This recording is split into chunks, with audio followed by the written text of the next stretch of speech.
அனைவருக்கும் வணக்கம். அமுதமழை இணையதள வானொலி சார்பாக சகோதரி ஜான்சி அவர்களை சந்திக்க இருக்கின்றோம். சகோதரி ஜான்சி ராணி லட்சுமிபாய் அவர்கள் அடிப்படையில் மெட்ராஸ் யூனிவர்சிட்டியில் பேச்சுலர் ஆஃப் இன்ஜினியரிங் முடித்த ஒரு எலக்ட்ரானிக்ஸ் அண்ட் கம்யூனிகேஷன் இன்ஜினியர். கடந்த 30 ஆண்டுகளாக ராஜயோக தியானத்தை கற்பித்தும் வருகின்ற ஒரு மூத்த ராஜயோக ஆசிரியை. 24 ஆண்டுகளாக அவர் தன் வாழ்க்கையை இந்த இறை பணிக்காக அர்ப்பணித்துக் கொண்டு சுயநலமற்ற சேவை செய்து வருகின்றார். தன்னுடைய எளிமையான தோற்றம் மற்றும் பேச்சினால் அனைவரையும் கவரக்கூடிய சகோதரி ஜான்சி ராணி லட்சுமிபாய் அவர்கள் பிரம்மா குமாரிகளின் தமிழ்நாடு மண்டல அரசியல் பிரிவின் மண்டல ஒருங்கிணைப்பாளராக இருந்து வருகின்றார். தற்பொழுது பிரம்மா குமாரிகள் அமைப்பின் தமிழ்நாடு மண்டலமாக இயங்கிக் கொண்டிருக்கும் சென்னையில் சுமார் 16க்கும் மேற்பட்ட கிளை நிலையங்களை நிர்வகித்து வருகின்றார். இலங்கை போன்ற வெளிநாடுகளுக்கும் சென்று இறைப்பணியை செய்து வந்துள்ளார். சகோதரி அவர்கள் பத்திரிகைகளிலும் தொலைக்காட்சி மற்றும் வானொலியில் பல உரைகள் நிகழ்த்தியுள்ளார். பல கார்ப்பரேட் கம்பெனிகளிலும் கல்லூரிகளிலும் காவல்துறையிலும் நேர்மறை சிந்தனை, மன இறுக்க மேலாண்மை, ஞாபக சக்தியை அதிகரிப்பது, மனதினை எப்படி மேலாண்மை செய்வது போன்ற பல சொற்பொழிவுகள் நடாத்தியுள்ளார். இப்படி இன்னும் சொல்லிக்கொண்டே போகலாம். நேரம் கருதி வாருங்கள், நேரே நிகழ்ச்சிக்குள்ளார போகலாம். வாங்க, நம்முடைய செவிச்செல்வம் இந்த நிகழ்ச்சிக்காக நம்முடைய மூத்த சகோதரியான ஜான்சி ராணி லட்சுமிபாய் அவர்களை சந்திக்க இருக்கிறோம். சிஸ்டர் வணக்கம், எப்படி இருக்கிறீங்க? வணக்கம் பிரதர். எப்படி இருக்கிறீங்க? எப்படி இருக்கு சென்னை? நல்லா இருக்கிறோம். சென்னையும் நல்லா இருக்கு. ரொம்ப நல்லது, ரொம்ப நல்லது. நல்ல வார்த்தை சொன்னீங்க. நீங்க உங்களுடைய பல நிகழ்ச்சிகளை, சொற்பொழிவுகளை நான் கேட்டிருக்கிறேன். மிக அருமையாக இருக்கும். இந்த மாதிரி அழகா பேசுறதுக்கும் இந்த மாதிரியான இறை பணியில இறங்கி சேவை செய்யறதுக்குமான அந்த ஆர்வம் உங்களுக்கு எப்படி வந்தது? எங்கிருந்து வந்தது? எப்படி நீங்க உங்களுடைய இந்த வாழ்க்கையை இந்த ஆன்மீக பயணத்துல இணைத்து கொண்டீங்க அப்படிங்கிறத எங்களுடைய அமுதமழை இணையதள நேயர்களுக்காக சொல்லிக் கொள்ளலாமா? ஆக்சுவலா சின்ன வயசுல எல்லாம் நான் ரொம்ப ரிசர்வ் டைப். யார்கிட்டையும் பேச மாட்டேன். அதிகமா பேசினதே கிடையாது. அதுக்கப்புறம் காலேஜ் படிக்கும்போது கூட அவ்வளோ ரொம்பலாம் பேச மாட்டேன். ஆனா அந்த நாலேஜ் வந்ததுக்கு அப்புறம் தான் அது சொல்லுவாங்களே, ஊமை கூட கடவுள் பேச வைப்பாரு. அது நான் தான் ஒரு எக்ஸாம்பிள் சொல்லிக்கலாம். நான் இந்த கிளாஸ்க்கு வந்ததுக்கு அப்புறம் தான் கொஞ்சம் தைரியமும் கிடைச்சது, தன்னம்பிக்கை கிடைச்சது. இந்த பேசுறது எல்லாமே அதெல்லாம் இறைவன் கொடுத்த பிரசாதம் அப்படின்னு சொல்லலாம். பரமாத்மாவோட தேன் அப்படின்னு சொல்லுவாங்க. இப்ப கடவுளோட பிரசாதம். அதுக்கு முன்னாடி எல்லாம் நான் ரொம்ப அமைதியா இருப்பேன். ஸ்கூல் லைஃப்ல எல்லாம் நான் பேசுவேன்னு கூட நிறைய பேருக்கு தெரியாது. அந்த மாதிரி ரொம்ப ரிசர்வ் டைப்பு. பாபாகிட்ட வந்ததுக்கு அப்புறம் தான், நாலேஜ்க்கு வந்ததுக்கு அப்புறம் தான் நாலேஜ்லாம் சொல்ல ஆரம்பிச்சது. அது எல்லாமே அது இறைவன் கொடுத்த வரம் அப்படின்னு சொல்லலாம். சகோதரி, எப்படி இந்த நாலேஜுக்குள்ளார ஈர்க்கப்பட்டீங்க? உங்களுக்கான அந்த பின்புலம் எந்த ஸ்பார்க்னால நீங்க இந்த ஞானத்துக்குள்ள வந்தீங்கன்னு தெரிஞ்சுக்கலாமா? ஒண்ணு. ரெண்டாவது, நீங்கள் பேசும்போது அதிகமான இதிகாச கதைகள், உதாரணங்கள் இதெல்லாம் எடுத்து சொல்றீங்களே, இதெல்லாம் எப்படி அக்யூர் பண்ணீங்க? எப்படி தெரிஞ்சுக்கிட்டீங்க? எப்படி இதை வச்சுலாம் இதெல்லாம் சொல்றீங்க? ஆக்சுவலா நீங்க நாம சொன்னா நம்பவே மாட்டீங்க. ஏன்னா எனக்கு ஏதோ முற்பிறவியோட கனெக்ஷன் இருக்கும்னு நினைக்கிறேன். சின்ன வயசுல நான் ஒரு ஃபர்ஸ்ட் ஸ்டாண்டர்ட் படிக்கும் போது கூட, ஆனா யாருக்கும் சொன்னது கிடையாது. மனசுல என்னோட தாட் என்ன இருக்குன்னா, மத்தவங்கள மாதிரி நம்ம லைஃப் இருக்கக்கூடாது, நாம ஒரு துறவி மாதிரி ஆகணும். அந்த மாதிரி ஒரு தாட் சின்ன வயசுல இருந்து இருக்கும். என்னுடைய ஃபாதர் ஹிஸ்டரி மாஸ்டர். அவர்தான் நம்மளுக்கு பேர் கூட அவர் தான் வச்சாரு. அவருக்கு ரொம்ப ஹிஸ்டரியில நிறைய விஷயங்கள் அவருக்கு தெரியும். கொஞ்சம் ஆன்மீக மாதிரியாவும் அந்த மாதிரி இருந்தாரு. அவருக்கு இந்த ராமாயணம், மகாபாரதம் இந்த மாதிரி புக்ஸ் எல்லாம் நாங்க 5th ஸ்டாண்டர்ட் படிக்கும் பொழுது அந்த மாதிரி டைம்ல அவர் கொண்டு கொடுப்பாரு. அப்ப அந்த மாதிரி ராமாயணம், மகாபாரதம், அப்புறம் நாயன்மார்களுடைய ஸ்டோரிஸ் இதெல்லாம் ரொம்ப சின்ன வயசுலயே படிப்போம். அதனால நிறைய கதைகள்லாம் தெரியும். அது எனக்கும் செல்ஃப் இன்ட்ரெஸ்ட் இருக்கும். சின்ன வயசுல அதுக்கும் முன்னாடி நான் 1st, 2nd standard, 3rd standard படிக்கும் போதெல்லாம் எங்க அப்பாவே கதை சொல்லுவாரு. இந்த மகாபாரதம் இதிகாசங்கள்லாம் அவரு சின்ன வயசுல சொல்லுவாரு. பட் புக்ஸா படிச்சது 5th ஸ்டாண்டர்ட்ல இருந்து அந்த புக்ஸ்லாம் இந்த ஆனுவல் லீவ் இருக்கும் இல்லைங்களா, அப்போ வந்து படிப்போம். மத்தபடி வந்து எனக்கு அந்த தாட் வந்து சின்ன வயசுல இருந்தே இருந்தது. பட் யாருக்கும் நான் சொன்னதில்லை. மனசுல இருக்கும் அந்த மாதிரி ஒரு ஆன்மீக பாதையில போகணும்னு. ஆனா எந்த பாதையெல்லாம் எனக்கு தெரியாது. அப்புறம் வந்து ஒரு 8th 9th படிக்கும் போதெல்லாம் வந்து ஸ்ட்ராங்கா இருந்தது. நம்ம ஹிஸ்டரி புக்ல எல்லாம் வந்து இந்த ஆன்மீகவாதிகளோட அவங்களுடைய லைஃப் ஹிஸ்டரி பத்தி எல்லாம் இருக்கும். நம்ம கூட இந்த மாதிரி ஏதாவது ஒண்ணு சாதனை பண்ணணும் அப்படின்ற தாட் அதிகமா இருந்தது. ஆனா வழி தெரியாத ஃபேமிலிக்கும் யாருக்கும் எதுவுமே நான் சொன்னதே கிடையாது. அதுக்கப்புறம் தான் வந்து காலேஜ்ல முடிச்சதுக்கு அப்புறம் தான் நாலேஜ் கிடைச்சது. முடிச்ச உடனே இம்மிடியட்டா ஒரு 1 வீக்ல கிடைச்சது நாலேஜ். அதுக்கப்புறம் நான் எனக்குள்ள மனசுல நிறைய ஆன்மீகத்தை பத்தி, என்னை பற்றி, கடவுளை பற்றி, அப்புறம் நான் எங்கிருந்து வந்தேன், அந்த மாதிரி நிறைய கேள்விகள்லாம் இருந்தது. அந்த கேள்விகளுக்கெல்லாம் ஒரு 7 daysலயே எனக்கு வந்து ஒரு ஒரு கேள்விக்கா ஆன்சர் வந்து கிடைச்சது.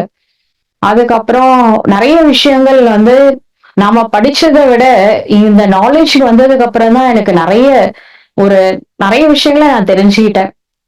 அத வந்து நான் சொல்லுவாங்களே, யான் பெற்ற இன்பம் பெருக வையகம் அப்படின்னு சொல்லிட்டு, அப்ப அதுல மத்தவங்களுக்கு சொல்லணும் அப்படின்ற எண்ணம் வந்தது. அப்படிதான் நம்ம வந்து சொல்றோம். ரொம்ப அருமை. நான் இதுல வந்து முக்கியமா உங்க தந்தைக்கு தான் நான் நன்றி சொல்ல கடமைப்பட்டிருக்கேன். ஏன்னா இப்படிப்பட்ட தந்தைகள் இப்ப கிடைக்கிறதே அபூர்வமா இருக்கு. பிள்ளைகளுக்கு கதை சொல்லி எங்க வளர்க்குறாங்க. அதனால இங்க நான் உங்க தந்தைக்கு உண்மையிலேயே நன்றி சொல்றது கடமைப்பட்டிருக்கேன். ரொம்ப நன்றி. சிஸ்டர், நீங்க இருக்கிறது ஒரு ஆன்மீக இயக்கத்துல இருக்கிறீங்க.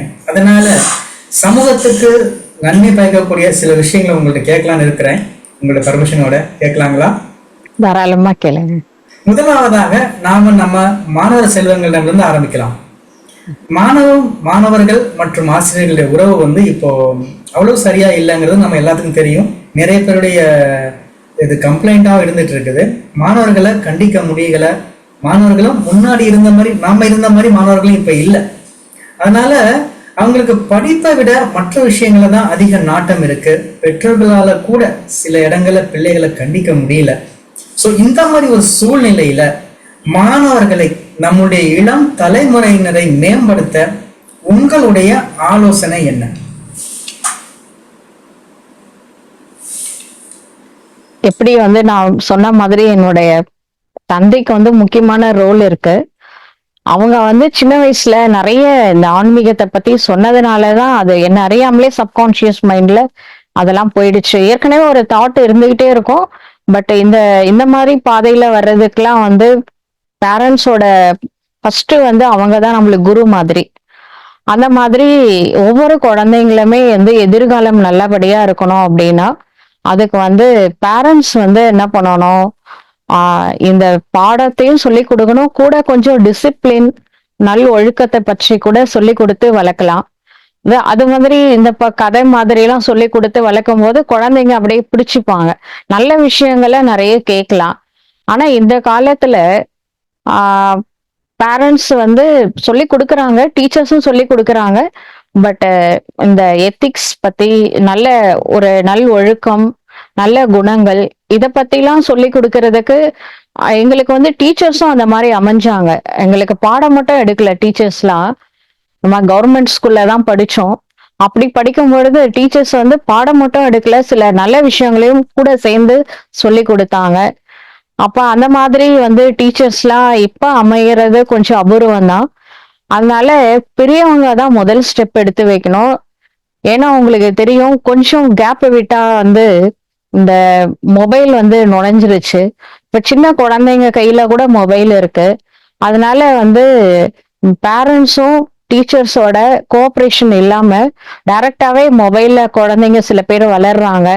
அந்த மாதிரி எல்லாம் வளரும் பொழுது சமுதாயத்துல பிற்காலத்துல, ஏன்னா இவங்க இன்றைய இளைஞர்கள், அந்த குழந்தைங்க தான் நாளைய இளைஞர்களா மாற போறாங்க. அதனால கொஞ்சம் பேரண்ட்ஸோட கோஆப்ரேஷன் கண்டிப்பா வேணும்.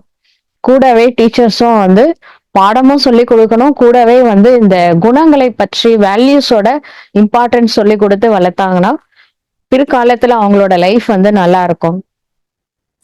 சகோதரி, அருமையா சொன்னீங்க. ஆனா என்ன ப்ராப்ளம்னா, எல்லா ஸ்கூல்லையுமே எப்படியாவது மார்க் எடுக்க வச்சு பாஸ் பண்ண வைக்கணும்னு தான் நினைக்கிறாங்களே தவிர, வேல்யூன்னு ஒன்று இருக்குது, குணங்கள்னு ஒன்று இருக்குது, அதையும் கற்றுக் கொடுக்கணும் என்ற தனியாக ஒரு கல்வி இல்லை. நாம படித்த காலங்கள்ல நல்லொழுக்க பாடம்னு என்ற பாடம் இருந்தது, அந்த மாதிரி ஒரு சப்ஜெக்ட் இருந்தது. அப்ப அதுக்கு போய் முக்கியத்துவம் கொடுத்தாங்க. இப்ப அது மாதிரி இல்லை, ஏதாவது படிச்சு பாஸ் பண்ணி நல்லா மார்க் எடுக்க வைக்கணும், ஸ்கூலுக்கு நல்ல பேர் வாங்கணும் என்றுதான் நினைக்கிறாங்க. இந்த மாதிரி ஒரு நேரத்துல இந்த நல்லொழுக்க கல்வியை, மனிதனுக்கு தேவையான வாழ்க்கை பண்புகளை யார் சொல்லிக் கொடுக்கிறது? இதுக்கான பொறுப்பு யாருக்கு இருக்குன்னு நினைக்கிறீங்க? கண்டிப்பா டீச்சர்ஸ்க்கு இருக்கு, பேரண்ட்ஸ்க்கும் இருக்கு. ஏன்னா பேரண்ட்ஸ் வந்து ஃபர்ஸ்ட் முதல் குருன்னு சொல்லலாம், நெக்ஸ்ட் வந்து டீச்சர்ஸ் தான். இப்ப வந்து குழந்தைங்க வந்து ஸ்கூலுக்கு எல்லாம் போக ஆரம்பிச்சிட்டாங்க அப்படின்னா டீச்சர்ஸ் என்ன சொன்னாலும் அது கடவுள் சொன்ன மாதிரி. பேரண்ட்ஸே வந்து சொன்னா கூட இல்ல நீங்க சொன்னது தப்பு, எங்க டீச்சர் இப்படிதான் சொல்லி கொடுத்தாங்க. டீச்சர்ஸ் மேல பயங்கர ஃபெய்த் வந்து வைக்கிறாங்க குழந்தைங்க. அந்த மாதிரி ஃபெய்த் வைக்கும் பொழுது கூடவே அவங்க கொஞ்சம் ரெஸ்பான்சிபிலிட்டி எடுத்துக்கிட்டு இந்த வேல்யூஸ் பத்தி சொல்லி கொடுத்தா நல்லா இருக்கும். ஃப்ரீ டைம்ல வந்து பெருசாயிட்டாங்கன்னா, இப்ப 10th +2 எல்லாம் போயிட்டாங்கன்னா அப்ப வந்து படிப்பு மட்டும்தான் கவனம் செலுத்தணும். அது வேற விஷயம். ஆனா இந்த சின்ன குழந்தைங்க இருக்காங்களே, அவங்களுக்கே வந்து சின்ன சின்னதா வேல்யூஸ் சொல்லி கொடுக்கலாம். அந்த மாதிரி சொல்லி கொடுத்து வளர்க்கலாம். இப்ப பிரம்மகுமாரிஸ்ல கூட இந்த அண்ணாமலை யூனிவர்சிட்டியோட சேர்ந்து பிஜி டிப்ளமோ கோர்ஸ், அதுக்கப்புறம் வேல்யூஸ்க்காக வந்து நிறைய யோகா பயிற்சி அதெல்லாம் சொல்லி கொடுக்குறாங்க. அந்த மாதிரி அவங்க பிற்காலத்துல அதை ஜாயின் பண்ணலாம். இருந்தாலும் சின்ன குழந்தைங்க வளர்ற வயசுல, அதுவும் முக்கியமா வந்து ஒரு ஒரு 14 வயசு வரைக்கும், 10ல இருந்து 14 வயசு வரைக்கும் நம்ம என்ன சொல்லி கொடுக்குறோமோ அவங்கள அறியாமலே அவங்களுடைய ஆழ் மனசுல போய் பதியும். அது வந்து இப்ப தெரியாத இந்த சப்கான்சியஸ் மைண்ட்ல என்ன போய் விதை போட்டோமோ அது பிற்காலத்துல வந்து அது வந்து வர ஆரம்பிக்கும். ஒரு எக்ஸாம்பிள் வந்து சொல்றோம். நம்ம மதிப்பிற்குரிய ஏபிஜே அப்துல் கலாம் சார் இருக்கார்ல, அவரு வந்து சின்ன வயசுல அந்த ராமேஸ்வரத்துல அந்த மாதிரி வளரும் பொழுது என்ன பண்ணுவாரு அப்படின்னா, அந்த மாமரங்கள் அது பக்கத்துல அவர் விளையாடிட்டு இருக்கும் பொழுது பிற்காலத்துல நான் வந்து ஒரு பெரிய அதாவது குடியரசுத் தலைவர்னு நினைக்கல, ஒரு பெரிய தலைவனா மாறுவேன், அந்த மாதிரி ஒரு தாட் மட்டும் அவருக்கு வந்து கிரியேட் ஆச்சு. அப்ப நிறைய நினைப்பாரு, விஷுவலைசேஷன் கூட பண்ணி பார்த்திருக்கிறாரு, நான் ஒரு தலைவன் போல ஆகணும் அப்படின்ட்டு. அப்புறம் காலேஜ் முடிச்சதுக்கு அப்புறமா போயிட்டு இந்த பெரியார் இருக்கா இல்லைங்களா, அவங்ககிட்ட போய் கேட்டிருக்காரு, நான் வந்து கட்சியில ஜாயின் பண்றேன், என்ன வந்து உங்களோட கட்சியில எடுத்துக்கோங்க அப்படின்னு. அப்ப வந்து அவங்க சொல்லியிருக்காங்க, நீ வந்து இவ்வளவு படிச்சிருக்க, நீ வந்து படிப்புல கவனம் செலுத்தி நீ வந்து அந்த மாதிரி போயிடு, இங்கெல்லாம் வர வேணாம், இந்த அரசியல்லாம் உனக்கு ஒத்து வராது அப்படின்னு சொல்லிட்டாரு. ஆனா அவர் அப்படியே பெரிய சயின்டிஸ்ட் ஆயிட்டாரு, அந்த ஃபீல்டை விட்டு போயிட்டாரு.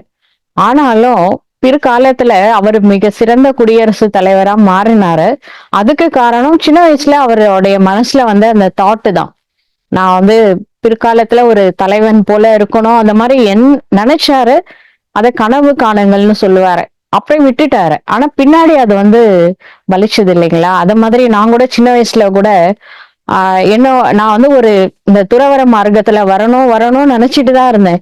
யாருக்கும் சொல்லவும் இல்லை, அதுக்கு எந்த ஸ்டெப்பும் எடுக்கல. ஆனா அது ஆட்டோமேட்டிக்கா அமைஞ்சு கொடுத்தது. இது கடவுள் செஞ்சாருன்னு சொல்லலாம், இல்ல நம்மளுடைய சப்கான்சியஸ் மைண்டுக்கே அந்த சக்தி இருக்கு. நாம வந்து எதை வந்து ஆழமா நினைக்கிறோம், எப்படி இருக்கணும்னு நினைக்கிறோமோ, நம்மளுடைய அந்த லாங் டேர்ம் கோல் வந்து செட் பண்ணிட்டோம் அப்படின்னா பின்னாடி அது வந்து ஒரு காலத்துல பிராக்டிக்கலாவே அது நடக்குது. அது என்னோட லைஃப்ல நான் பார்த்திருக்கேன். அழகா சொன்னீங்க. 2 எக்ஸாம்பிள் சொன்னீங்க. ஒண்ணு அப்துல் கலாம் சார்து, இன்னொன்னு உங்களுடைய எக்ஸாம்பிள் சொன்னீங்க. ஸோ அதுக்கான பின்புலம் என்னவெனில் நம்மளுடைய சப்கான்சியஸ் மைண்ட் இல்லையா, நம்மளுடைய ஆழ் மனதை பத்தி நீங்க அழகான உதாரணங்கள் சொல்லி எவ்வளவு நல்லா வேலை செய்கிறது என்பதை பற்றி சொன்னீங்க.